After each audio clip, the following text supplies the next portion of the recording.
Boa tarde a todos e todas. Como está aqui bonitinho, o nosso tema são as leis morais e o caminho reto. E para a gente fazer nosso percurso, a nossa reflexão, nós vamos nos valer de uma mensagem de Emmanuel. Peço desculpa, Leon Denis, onde você estiver, amigo,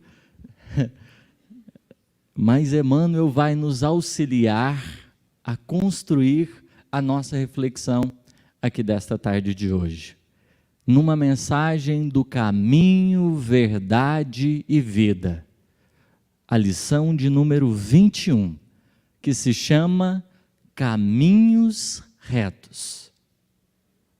Caminhos retos. E Emmanuel ele vai comentar um versículo bíblico que encontra-se no Evangelho de João, lá no capítulo 21, versículo 6. Mas, para fazer sentido com o objetivo que nós temos aqui, a gente, antes de adentrar a mensagem, nós vamos recuperar um pouquinho do contexto, não só dessa passagem, mas do contexto de motivação dessa passagem. Nós estamos falando de Simão Pedro. E eu creio que todos conhecem o nosso querido Simãozinho, não só o de patrocínio, mas aquele também que caminhou com Jesus há quase 2000 anos atrás. E é muito curioso porque o Evangelho de Lucas nos dá notícias a respeito do convite que Simão Pedro recebera. Nós temos detalhes, nós temos alguns detalhes.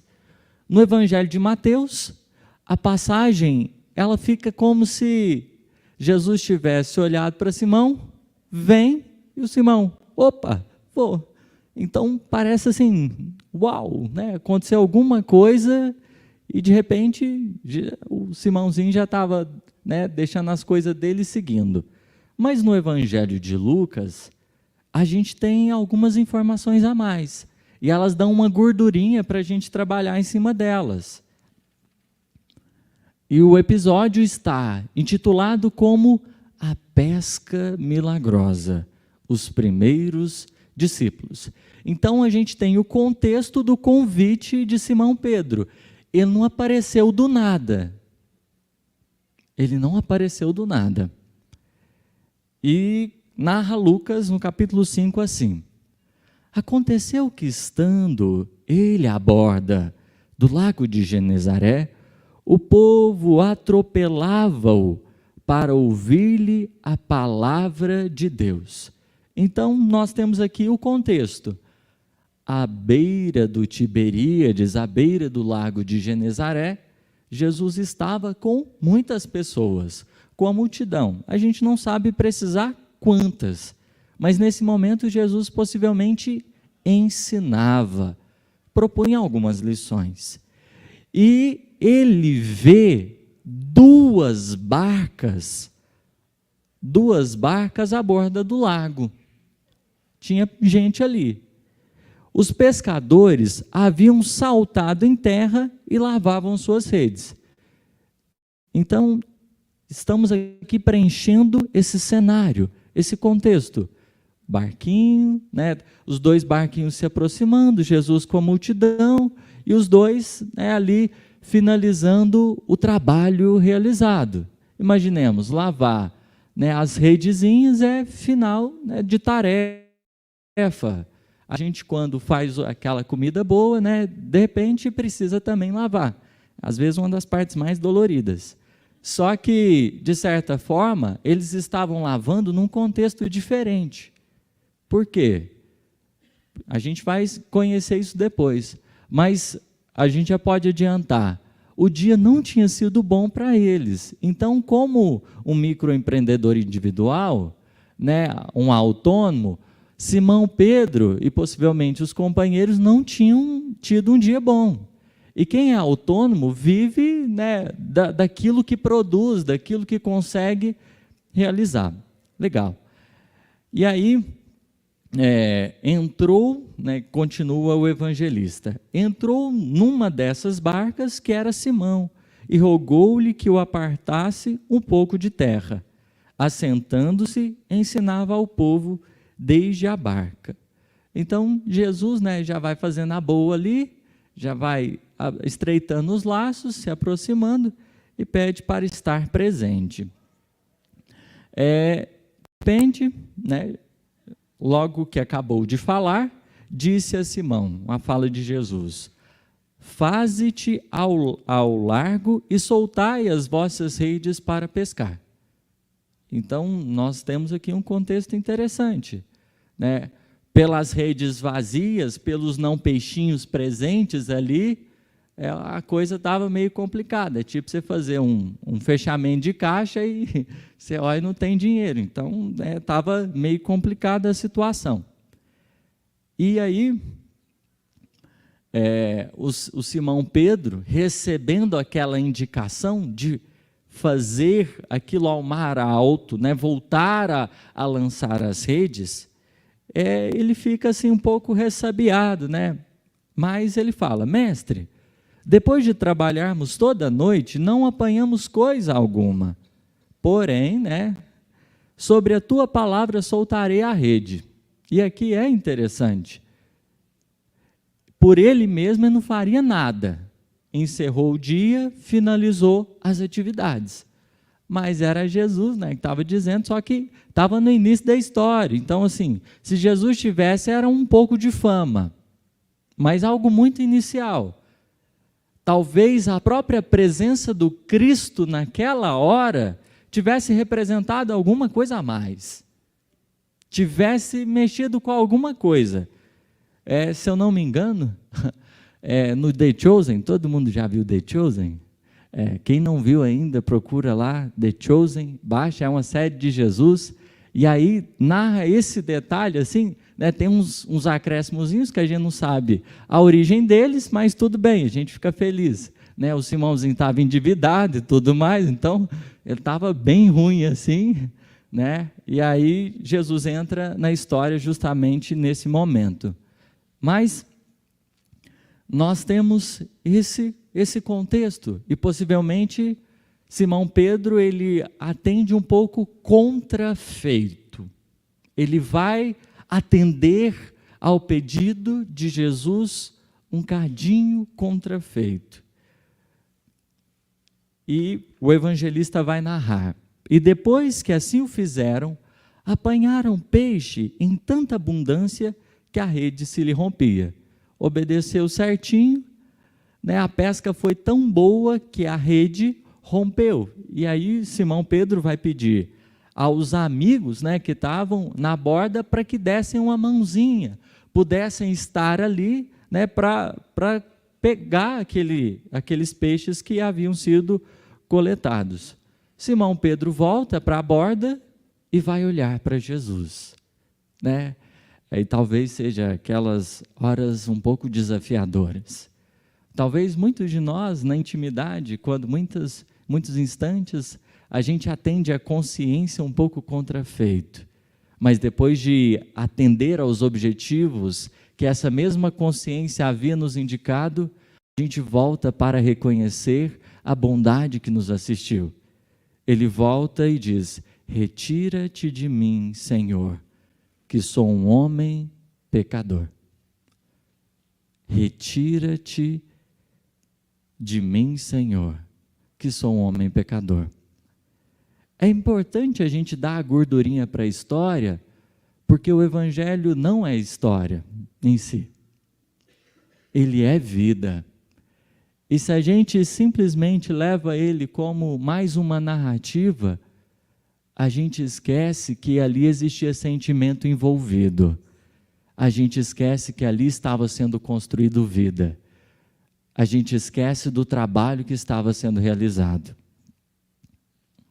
O que acontece é que esse movimento de Simão Pedro, ele vai ser importante, ele vai ser expressivo. Mas Jesus, em se aproveitando daquela circunstância, daquela oportunidade, vai propor para ele. E aí, o Evangelho de Mateus é melhor nesse sentido. Porque em observando Simão Pedro, diz: vinde após mim e eu vos farei pescador de homens.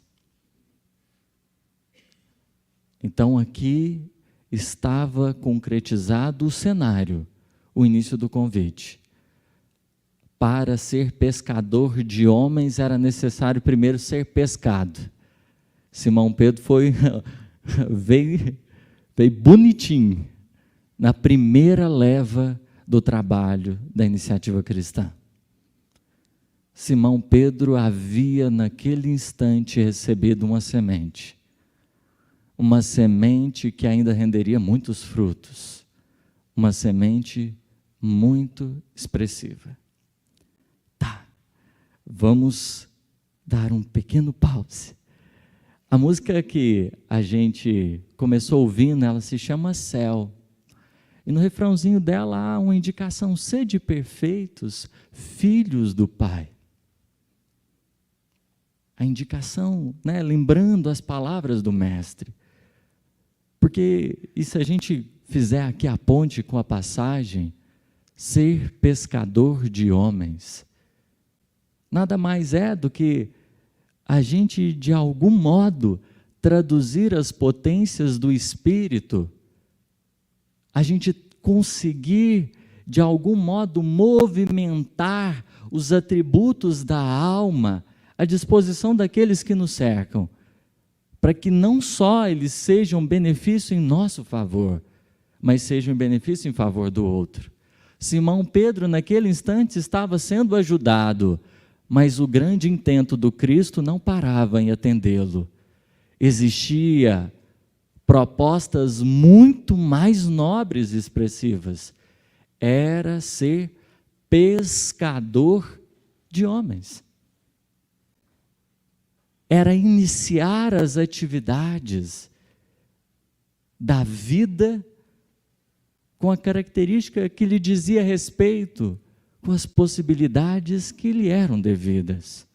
De tal modo, no mundo em transição, se assim observarmos, prosseguirá um mestre nas fileiras de trabalho, auxiliando, a fim de que, compreendendo nós o valor do auxílio, aprendamos também a ajudar. Com as mesmas disposições que a vida vai nos cultivando, somos igualmente convocados ao trabalho purificador e santificador que ao mesmo tempo nos trabalha o ser e abençoa aqueles que estão à nossa volta. Eu cheguei no finalzinho da fala da Giovana, né? A única que deu para escutar, infelizmente. As outras, eita, o que eu fiz aqui? Vamos um computadorzinho. Mas eu cheguei num ponto que ela estava falando de Emmanuel, né? Aí a gente gosta, aí as orelhas ficam em pé. E ela estava ressaltando o compromisso da vida, que todos nós assumimos diante da vida. É um compromisso que tem um duplo sentido. Tem uma frase bonita no Problema do Ser Destinador, que o Leon Denis vai lembrar, salvo engano, Victor Hugo. Eu não sei dizer nem citar ela aqui, não vou tentar, mas, de certo modo, o objetivo da frase é: nós enxergamos, e aí lembra também Emmanuel, né? Mas nós enxergamos a vida de fora pelas vias de dentro. E de tal modo, quanto mais trabalhamos de dentro, mais percebemos de fora. É um pensamento mais poético, mais bonitinho, né? Eu estou trazendo assim, a grosso modo.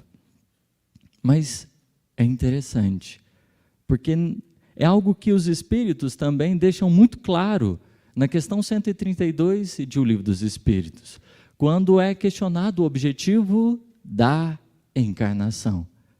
É chegar à perfeição, legal. Mas o que consiste isso? tem expiação e missão. E aí eles vão definir expiação de um jeito bom, que foge um pouquinho do que a gente comenta normalmente. Mas expiação é sofrer todas as vicissitudes que o mundo material nos impõe. E, de certa forma, o que é lidar com esse tipo de expiação? O que é lidar com tantas mudanças que acontecem? Se não aprender a gerir os recursos divinos que se encontram em nós. Porque nessas diversas mudanças, nessas experiências, né, que cada qual com a sua lição, nós vamos sendo revirados, nós vamos sendo trabalhados. E é interessante, né, agora, feitas essas considerações, nós vamos para a mensagem de Emmanuel, caminhos retos. Porque, apesar de a passagem ter sido vida, que se deu em um momento da história, ela repercute ainda hoje. E através da carga simbólica do potencial extraordinário, o Evangelho ainda nos fala ao coração. E o assunto de rede, o assunto de pescador, ele tem muito a nos oferecer. Emmanuel dirá o seguinte: a vida deveria constituir, por parte de todos nós, rigorosa observância dos sagrados interesses de Deus. A vida, a encarnação, ela precisaria se tornar um espaço de observância dos sagrados interesses divinos, que no Espiritismo anotamos como as leis morais. Frequentemente, porém, a criatura busca sobrepor-se aos desígnios divinos. Diante das leis que regem não somente a vida material, mas a vida moral, nós equivocamo-nos. Por vezes tomamos atitudes um pouquinho audaciosas e acabamos com a sobreposição. O problema das medidas. Simão Pedro, se nós assim pensarmos, ele aprendeu muito, mas ele efetivamente começou a jornada de aprendizado quando ele decidiu ir após o Mestre. Desde o início do convite, ele estava como que preocupado com algumas questões pessoais. Ele tinha opinião, ele tinha tudo isso, e em nenhum instante foi desvalorizado por parte de Jesus. Mas a grande questão é que Simão Pedro demorou um pouquinho para entender que ele era aluno e não era o mestre. Demorou um pouquinho para que ele compreendesse que era preciso ir depois do Cristo. Isso talvez seja um dos detalhes interessantes que nos chamam a atenção quando nós observamos, porque Simão, se vocês pegarem, é talvez o que mais aparece falando, é o que mais aparece opinando, é o que mais tenta de alguma forma conduzir as situações. E na encarnação a gente é chamado a um desafio diferente, que é entender o clima das mudanças que acontecem com a noção de que não temos muitas vezes nós o controle, que seguirão os rumos. Por isso o Espírito Verdade vai dizer, né, que para a gente caminhar de tal modo que a gente escute a voz dos Espíritos dizendo: Jesus Cristo é o vencedor do mal. A tarefa do Cristo é de orientar os destinos planetários de tal maneira que possa diluir as imperfeições e o mal nele contido. É Ele que gere essas mudanças. Não está sob a nossa legislação pessoal. O nosso desafio, continua Espírito Verdade, é vencer a impiedade. O desafio é não ser cruel, não ser indiferente. Porque quase sempre, na experiência diária, na nossa esfera de ação, esquecemos-nos da sensibilidade exata. Nós atentamos-nos aos problemas do mundo como a querer orientá-los nas medidas que propomos, mas nos esquecemos da sensibilidade imprescindível no cotidiano que nos cabe com as pessoas que estão ao nosso redor. O desafio é superar a impiedade, porque no meio de tantas mudanças, muitas vezes a gente experimenta o egoísmo de alguns. E Fenelon já havia nos recordado, experimentar muitas vezes o egoísmo daqueles que nos cercam pode nos levar ainda mais a reforçar o egoísmo em nós.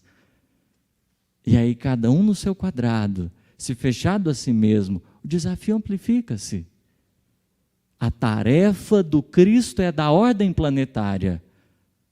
A nossa é da esfera por onde percorremos, da esfera por onde andamos. Por isso que Emmanuel, no título, na lição Discípulos do Fonte Viva, ele escrevendo sobre os alunos, nesse educandário do Mestre, ele vai dizer: a vida de cada criatura é um conjunto de deveres para consigo mesma, para a família de corações que o abraçam e para a comunidade que o assiste. De tal modo, falava das gradações das nossas esferas de ações possíveis. Mas em todos os casos, a esfera de orientação da vida planetária está em outras mãos. Da nossa, cabe-nos observar aquilo que diz respeito aos interesses que cultivamos. Vamos com Emmanuel, ele prossegue. Estabelece-se então o desequilíbrio, porque ninguém enganará a divina lei. Diante dos nossos equívocos, o tempo, como amor divino que nos trabalha, que nos desnuda, que nos esvazia, é Ele que nos tem dado as recordações expressivas de que há o amor orientando a vida e que a vida só se pauta nesse amor. O tempo, através do nosso mundo interior, da reflexão, do amadurecimento, ninguém enganará a lei. Porque diante, e aí lembrando a metáfora do Mestre, quando falava da construção sobre a areia e sobre a rocha, os interesses, quando os nossos interesses tão somente se sustentam na areia da instantaneidade, quase sempre nós somos defrontados pelas tempestades que nos desabam, pelos desafios que nos fragilizam e nos desmoronam interiormente. Porque o tempo, no dizer de Emmanuel, não respeita aquilo que a gente não construiu com o seu auxílio. É preciso, então, que observemos esses interesses divinos, como que dizem respeito às rochas, essa rocha milenária que Humberto de Campos vai nos dizer. E sofre o homem compulsoriamente na tarefa da reparação. É bem verdade que o Cristo, no seu trabalho divino, inicia tendo como ponto de partida muitas vezes os nossos destroços, muitas vezes os nossos escombros, como vai conversar com Maria de Magdala, quando fala sobre esse amor divino que busca, como acontece na encarnação do Mestre na manjedoura. É no ambiente aparentemente simples, na presença da nossa animalidade, que constitui ele o seu campo de trabalho. Mas é justo não esquecermos que a bagunça feita, ela se constitui tarefa nossa. A tarefa de reconstrução é tarefa nossa. Alguns companheiros, continua Emmanuel, desesperam-se no bom combate pela própria perfeição e lançam-se num verdadeiro inferno de sombras interiores. Aquela frase que o Haroldo gostou, que o Divaldo falou, a gente entra no inferno pelo caminho do céu. Às vezes, dotados de bons desejos, acabamos por escorregar em determinados pontos, porque está no lugar certo, está com as pessoas bacanas para a tarefa, mas ainda falta-nos alguns cuidados. Queixam-se do destino, acusam a sabedoria criadora, gesticulam nos abismos da maldade, esquecendo o capricho e a imprevidência que os fizeram cair. Assim não acontece com Simão? Não raras vezes Jesus chamando-lhe carinhosamente a atenção para que repensasse um pouco mais na trajetória, no caminho escolhido. Jesus, no entanto, há quase 20 séculos, exclamou: lançai a rede para a banda direita do barco. Lançai a rede para a banda direita do barco e achareis.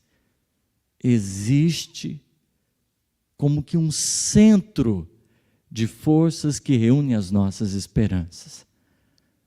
Um centro de força no qual, ao começarmos a gravitar, que nos nutre da sagrada paz que muitas vezes tanto desejamos.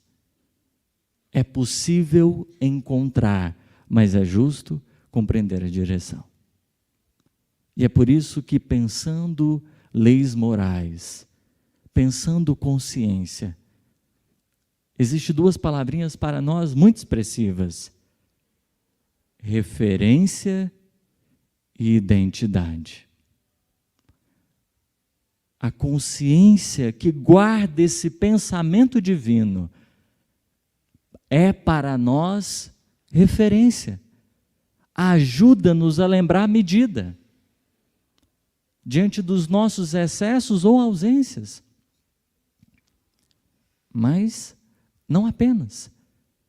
Consciência também diz respeito à identidade. Porque o fato de trazermos conosco o pensamento divino nos lembra da nossa natureza também divina. Lembra da nossa destinação também divina. E é por isso que Emmanuel diz, figuradamente, o espírito humano é um pescador dos valores evolutivos na escola regeneradora da Terra. O espírito humano é pescador.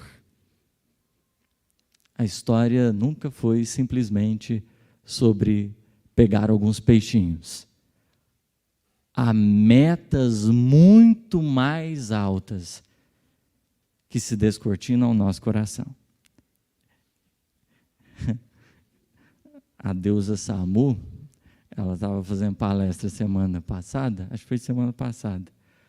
Aí levantaram a plaquinha de 10 minutos, ela falou assim, tem um obsessor no relógio, mas no caso é um anjo, o anjo intercessor nesse caso. Minha aguinha que minha mamãe me deu, acabou. Vou abrir esse aqui. Desculpa. Tem um aqui, benzinho. Obrigado. Somos cada qual pescadores na escola regeneradora da terra. Nesse campo imenso de trabalho, temos conosco a oportunidade regeneradora. A expressão é boa, porque a maioria de nós outros nos equivocamos.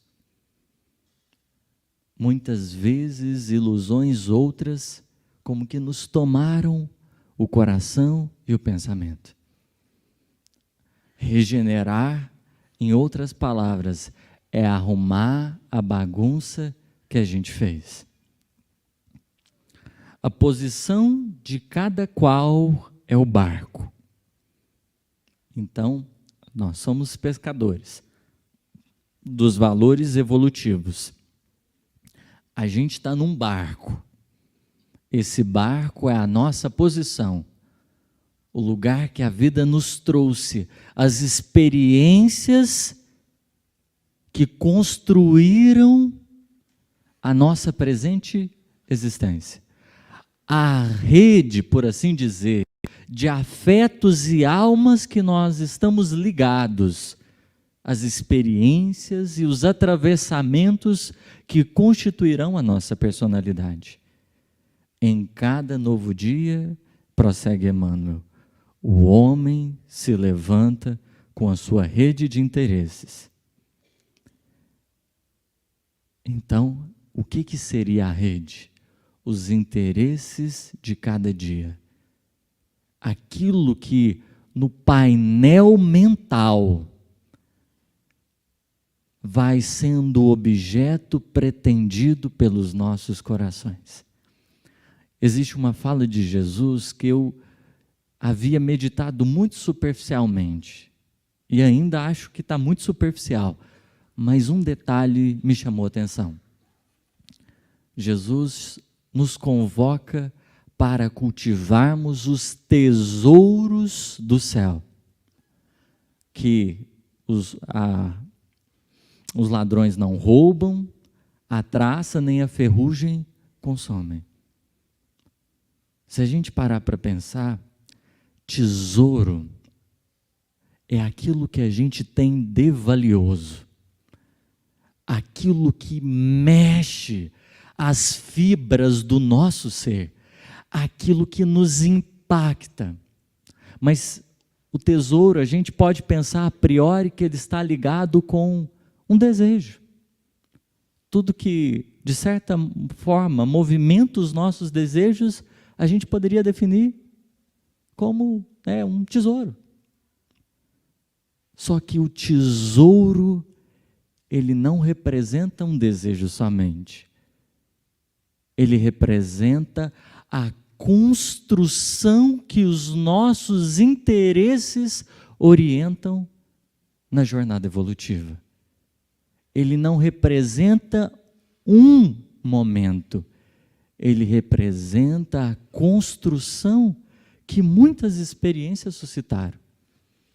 É por isso que quando o obsessor explica sobre desejo central, ele faz questão de, ao mesmo tempo, que nos dá uma noção, também nos chamar a atenção. O desejo central, o tema básico, é ao mesmo tempo algo construído por você, que ocupa o seu centro de atenção, mas é também a sua herança. É aquilo que você também tem por herança. é aquilo que você, de algum modo, passa a refletir, a exteriorizar, porque a gente se torna tudo que a gente adora. É preciso pensar sobre esses interesses. Estaremos lançando, diz Emmanuel, a nossa rede. Ao anjinho vem mais 5 minutos. Estaremos lançando a nossa rede para a banda direita? Fundam-se nossos pensamentos e atos sobre a verdadeira justiça? O que nos tem sido móvel é a verdadeira justiça, porque a verdadeira justiça só se fundamenta, só se sustenta no bem comum. Tem se traduzido de uma expressão pessoal ou tem sido uma busca por traduzir a vida que nos cerca em favor do bem de todos? Simão Pedro talvez compreendera a necessidade de ir após o mestre quando o negara. Depois que ele fale, muitas experiências, ele entende. Cultivar os interesses divinos é seguir após o mestre. É a gente muitas vezes começar a refletir sobre essas leis, compreendendo que elas devem ser aquilo que nos orienta, aquilo que nos serve de norte. O objetivo divino nunca foi, mas oferecer-lhes as melhores condições de caminhar. E quando Simão Pedro, ele nega, Humberto de Campos nos traz um trechinho, e com um comentário sobre esse trechinho, a gente finaliza. Então, Simão Pedro tinha negado. Presa de indivisível remorso, o apóstolo retirou-se envergonhado de si mesmo. Dando alguns passos, alcançou os muros exteriores, onde se deteve a chorar amargamente. Ele que fora homem ríspido e resoluto, que condenara invariavelmente os transviados da verdade e do bem, que nunca conseguira perdoar as mulheres mais infelizes, ali se encontrava, abatido como uma criança, em face da sua própria falta. Começava a entender a razão de certas experiências dolorosas de seus irmãos em uma unidade. Em seu espírito, como que desabrochava uma fonte de novas considerações pelos infortunados da vida. Aqui talvez, nesse trechinho simples, a gente tenha um Simão Pedro que tenha compreendido a necessidade de seguir após o mestre. Ao Cristo caberá o desafio do mal, a nós o da impiedade. Simão havia sido convidado para ser pescador de homens, de corações, de espíritos, a apresentar o amor que recebera, mas por muito tempo esquecera-se da tarefa e se colocara na posição de quem cultiva a impiedade. É o nosso desafio também. Muitas vezes contamos com as nossas dores, mas com a alegria de Deus podemos contar qual Simão Pedro contou, com o olhar do Mestre. Desejava ansiosamente ajoelhar-se ante o Messias e suplicar-lhe perdão para sua dolorosa queda. Através do véu de lágrimas que obscurecia os olhos, Simão Pedro experimentou uma visão consoladora e generosa. Figurou-se-lhe que o Mestre vinha vê-lo em espírito, na solidão da noite, trazendo nos lábios aquele mesmo sorriso sereno de todos os dias. Ante a emoção confortadora e divina, Pedro ajoelhou-se e murmurou: Senhor, perdoai-me. Mas nesse instante, nada mais viu na confusão de seus angustiosos pensamentos, apenas o retrato daquela memória inesquecível. Jesus ainda hoje nos chama para ser pescador de corações. Obrigado a todos e todas.